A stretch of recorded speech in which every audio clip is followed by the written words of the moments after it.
Hey guys, for today's video, we're going to be doing a tint back and going darker. So we're going to be doing a really pretty rich chocolate brown. So to see how we tackle this service, keep watching.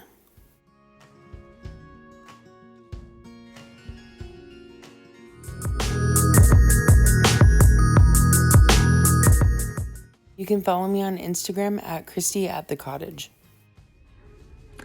Hey guys, so the color I'm doing today, I haven't colored her hair in quite a while, and we toned it down quite a bit last time we did her hair. So her grow out, it looks like she kind of has like some lighter pieces just from the previous color that we did from fading, and it's pretty blended, and her roots are probably like to here. She wants to go through and do just like a partial balayage. She never does anything heavy around the face, and she wants it a little bit more piecey and contrasting, even like through the root area. I say the root area, she doesn't want to go up high into the root. She kind of wants to stay down and like in here. So that's what we're gonna do today, is just kind of go through and do like a really quick partial balayage. I'm going to be using my Schwarzkopf Blonde with 20 volume and Olaplex. So this one will be pretty easy. I feel like when somebody wants it more blended, then you have to do a little bit more foil work. But because she wants it nice and like piecey, and some definite brighter pieces, and with her darker root area, I feel like this kind of service you can get away with like doing minimal work. So that's what we're going to do. I'm going to be using Schwarzkopf Blonde with 20 volume and Olaplex for this service. Alright, here's her before. You can see that her hair is kind of like a natural, warm, lighter brown shade. Her hair's not really too dark naturally. And then you can see that she has some of those grown out highlights that we've done before. Generally, she doesn't like to have a lot of brightness right along the face. She likes having more of her dark natural on her hairline. So we never go through and do those hairline foils that I typically do with the majority of my other colors that we start with. So I'm going to start in the back here, and she wants these to be like pieciness and not super blended. And I know when I was talking just a minute ago, I said that she wanted some definite like contrasting pieces. But when we ended up toning down, we went a little bit darker, and she really only wanted a few shades lighter than her natural. So it's really not going to stand out as much as I thought it was when I was doing my intro, like talking about what we were going to do for the color. So I just wanted to throw that out here. However, because she does have a lot of roots, we did have to go through and lighten up her hair just to put that dimension back into the root area, even though we're going to keep it really simple and really light. So you can see here, we're just going to go straight across the mohawk, and we're taking like a pretty generous like weave, but we're going to back comb it. So that's going to really diffuse it and soften it up like further up into the root. And then it's going to stagger every other foil. I'm going to like drop down a little bit further that very first one that we did. And then the second one, I'm going to paint a little bit higher up into the root.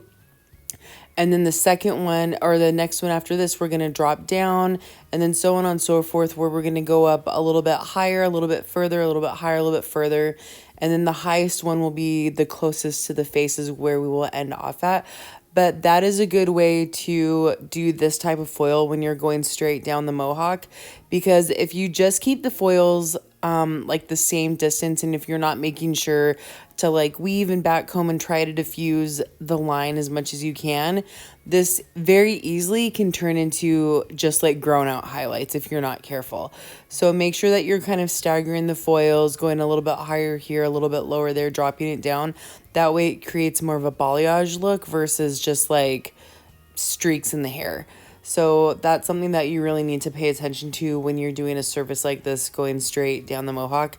I decided to do this type of application on her, just because I knew that we really didn't want to do like a whole bunch. She really just wants to break up the roots a little bit and add some fine pieces in there. Like some of the pictures that she showed me, it was like very deliberate pieces that you could see through the hair. It wasn't super blended or anything, so I thought going through and doing her application this way would be able to define a little bit more of the pieciness in her hair.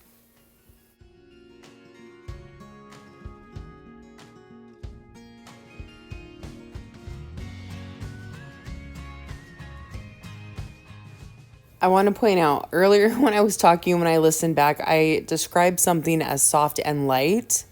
And I didn't mean that we were going super like light with the shade that we were going.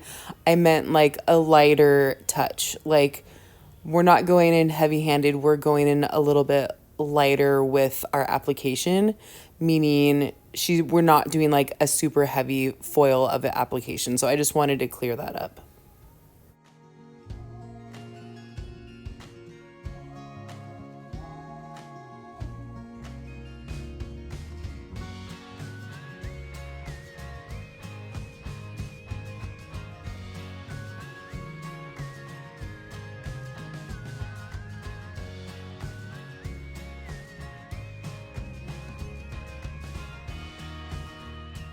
So right here, I'm asking her, how close does she want me to come up to the face? Does she want me to be like directly behind this hair right here? Does she want me to go a little bit further back? So she's telling me that she like whereabouts she wants me to put that closest streak to her hairline. So that's what we're kind of deciding right now. And we're doing our subsection, and then we're going to go through and just paint this little piece probably an inch behind her hairline. So we're not going in there too close, and that will also help it be minimal grow out again. And again, we're just doing like a nice weave, back combing it, and that will soften it up at the root area and then cause it to be a little bit gradually heavier through the ends.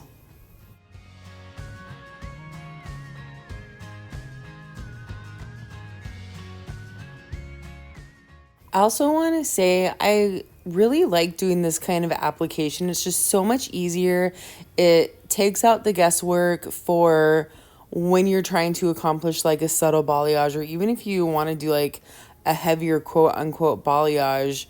Going just straight down the mohawk, especially now that since so many people are wearing center parts, this just makes it so easy. You don't have to worry about anything. When they part their hair, it's going to fall even on both sides. And it kind of eliminates having to do a heavy application on one side and then going on the complete other side and doing another like heavier application or a light application or whatever, depending on, how heavy or light they want it to be. So you can go through and do however much you want, just like straight down the center, whether it's a light or heavier amount of foil work. But then when you get to the sides, all you'll have to do really is, throw a few little dimensional foils in there and call it good, depending on, if they're going for a lot of brightness or if they just want to break up the roots and have a little bit of pieciness through there, then you really only maybe have to do like 2 or 3 foils on the side. So I kind of like the idea, definitely a lot more of going through the mohawk section.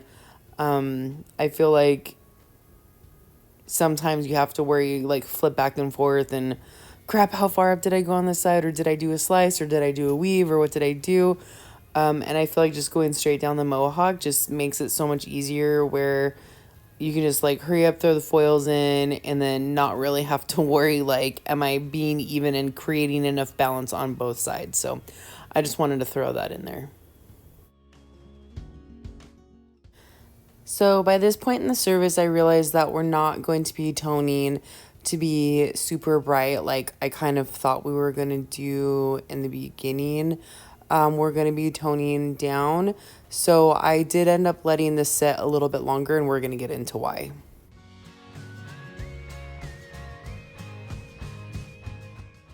So we're basically just going through and throwing a few foils on the sides of the head just to break up the root in this area. And also I'm going to talk about it a little bit later, but we are trying to lighten up as far as I know we're going to tone down and go darker, but I'm trying to lighten up a little bit more because do you ever lighten somebody to like a level 7 or 8 and then like when the toner fades, they're just left with a whole bunch of orange?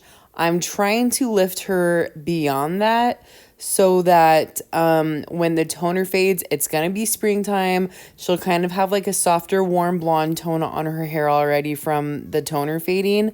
And I don't want her to fade to a brassy level 8. I want her to fade out to like a pretty soft, like lighter blonde tone and not feel like she's stuck brassy. So even though we're toning back down, I still want to make sure like a few months from now when the toner's fading out that she'll still feel really pretty and not like hate how brassy her hair is. So I know it's kind of confusing when you're watching this and you're like, well, if you're going darker, like why are you throwing foils in the hair? Why not just, color dark what she already has? And it's because I'm trying to prepare for the next following services that we'll be doing. So that's just kind of what I like to do is look for the future. If we just went darker, then it might be kind of hard to lift her back up again. Where if we're lightening before we go darker, then when it fades, next time we go and do her service, she'll already kind of have those blonde pieces in there.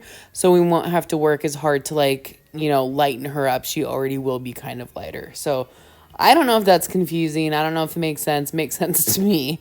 But I just wanted to touch base about that a little bit more.